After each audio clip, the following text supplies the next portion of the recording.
அது வந்து பார்த்தீங்கன்னா, பராசக்தின்னோன சிவாஜி படம் கேள்விப்பட்ட மாரி இருந்தது. ஆனா வந்து அது வந்து ஒரு ஃபயர் மாரி தான் இருந்தது எல்லாமே எடுத்த உடனே. அது இல்லாம அதில ஜெயம் ரவியும் வந்து வில்லன் கேரக்டர்ல பண்றாங்க. ரவி மோகன்ற நேம் அதில போட்டிருக்காரு. ஆ எதிர்பார்க்குறோம். ஆனா நல்லாயிருக்கும் தான். நல்லாயிருக்குன்ற மாரி தான். ஏன்னா, அவரு அமரன் படத்திலேயே வந்து நல்லா நடிச்சிருந்தாரு. இதுவும் வந்து ட்ரூ பேஸ்டு ஸ்டோரின்ற மாரி தான் போட்டிருக்காங்க. So we are waiting for the same. Super. ஜிவியோட 100வது படம் இது ஆக்சுவலி மியூசிக். ஓகே. ஸோ அதையும் எப்படி பார்க்குறீங்க? பேக்ரவுண்ட் ஸ்கோர் எப்படி இருந்துச்சு இந்த டீசர்ல? பேக்ரவுண்ட் ஸ்கோர் ஜிவி பிரகாஷ் சொல்லவே வேண்டாம். எந்த ஒரு சாங்னாலுமே பேக்ரவுண்ட்லேயும் சரி, மெலடிலையும் சரி, எல்லாத்துலேயுமே வந்து ஸ்கோர் பண்ணியிருப்பாரு. இதுலேயும் வந்து நல்லா தான் போட்டிருக்காங்க. சாங்கும் வந்து அதுக்கு மேலே அதே மாதிரி பார்த்தீங்கன்னா, அந்த டீசரில் பார்த்தீங்கன்னா, ஒரு வாய்ஸ் கூட யாருமே வந்து எந்த ஒரு வார்த்தையுமே பேசாத மாதிரி தான் இருக்குது. ஆனால் வந்து அதுவே வந்து ஃபயராகவே இருக்குது.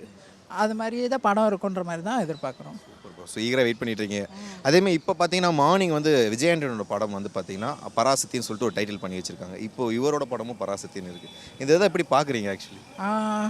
இது வந்து காப்பிரைட்ஸ் ப்ராப்ளம். அவங்களுக்குள்ள தான் பேசி ப்ரொடக்ஷன் இஷ்யூ எப்படி மதகத ராஜாவே லேட்டாக வந்ததோ அது மாதிரி தான் இவங்களுக்குள்ள சண்டை போட்டு எப்போ பண்ணுவாங்கன்னு தெரியல. அது அவங்களுக்குள்ள பேசி முடிவு எடுக்கணும். நம்ம எதுவுமே ஓகே. அவங்களுக்குள்ள பேசி டைட்டில் முடிவு பண்ணுங்க. அதாவது நம்ம என்ன சொல்கிறது, அது ஜஸ்ட் பப்ளிக் ஜென்ரலாக வந்து ஒப்பீனியன் கேட்டீங்க. சரி, ஓகே.